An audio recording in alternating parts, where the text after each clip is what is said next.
നമ്മൾ സെർച്ച് ചെയ്ത് നോക്കി ഗൂഗിളിലും യൂട്യൂബിലൊക്കെ. അപ്പോൾ ഏറ്റവും നല്ല ഇൻസ്റ്റിറ്റ്യൂഷൻ ആണെന്ന് പറഞ്ഞ് ചൂസ് ചെയ്തു. വിദ്യ. ഏത് കോഴ്സ് ആയിരുന്നു ഇവിടെ? ഞാൻ post graduation diploma in logistics and supply chain management. Okay, so ഇപ്പൊ ലോജിസ്റ്റിക്സ് IBC ഇൻസ്റ്റിറ്റ്യൂഷൻ ചൂസ് ചെയ്യാൻ എന്തായിരുന്നു റീസൺ ലോജിസ്റ്റിക്സ് പഠിക്കാൻ? അതായത് നമ്മൾ സെർച്ച് ചെയ്ത് നോക്കി ഗൂഗിളിലും യൂട്യൂബിലൊക്കെ. അപ്പോൾ ഏറ്റവും നല്ല ഇൻസ്റ്റിറ്റ്യൂഷൻ ആണെന്നും കേരളത്തിൽ തന്നെ ആകെ 6 ഉള്ളൂ. അപ്പോൾ തൃശ്ശൂരുണ്ട്, നമ്മുടെ നാട്ടിൽ തന്നെ ഉണ്ട്. സോ ബെസ്റ്റ് ഇൻസ്റ്റിറ്റ്യൂഷൻ എന്ന് പറഞ്ഞ് ചൂസ് ചെയ്തു. 1 ഇയറിന്റെ കോഴ്സ് ആയിരുന്നല്ലോ. സോ ഈ ഒരു 1 ഇയറിന്റെ കോഴ്സിന്റെ എക്സ്പീരിയൻസ് ടോട്ടൽ എങ്ങനെയായിരുന്നു? ക്ലാസ് ഒക്കെ?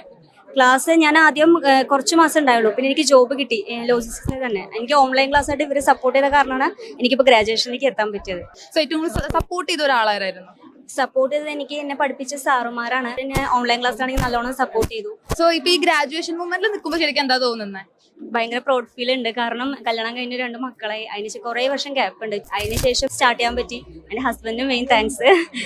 അതുകൊണ്ട് ഭയങ്കര ഹാപ്പിയാണ്. അപ്പോൾ മാരേജിന് ശേഷമായാലും പഠിക്കാൻ പറ്റും എന്നുള്ളതിനൊരു എക്സാമ്പിൾ ആണ് അല്ലേ? വീണ്ടും ഇപ്പോൾ കുട്ടികളുണ്ടെങ്കിലും വീണ്ടും സ്റ്റഡീസ് കണ്ടിന്യൂ ചെയ്യാൻ പറ്റും. ഓക്കെ, സോ ഇനി ഫ്യൂച്ചർ പ്ലാൻസ് എന്തൊക്കെയാണ്? ഫ്യൂച്ചർ എനിക്കിപ്പോൾ ജോലി കിട്ടി. ഇതിൽ തന്നെ എനിക്ക് ബിൽഡപ്പ് ചെയ്യണം എന്നുള്ള ആഗ്രഹമുണ്ട്.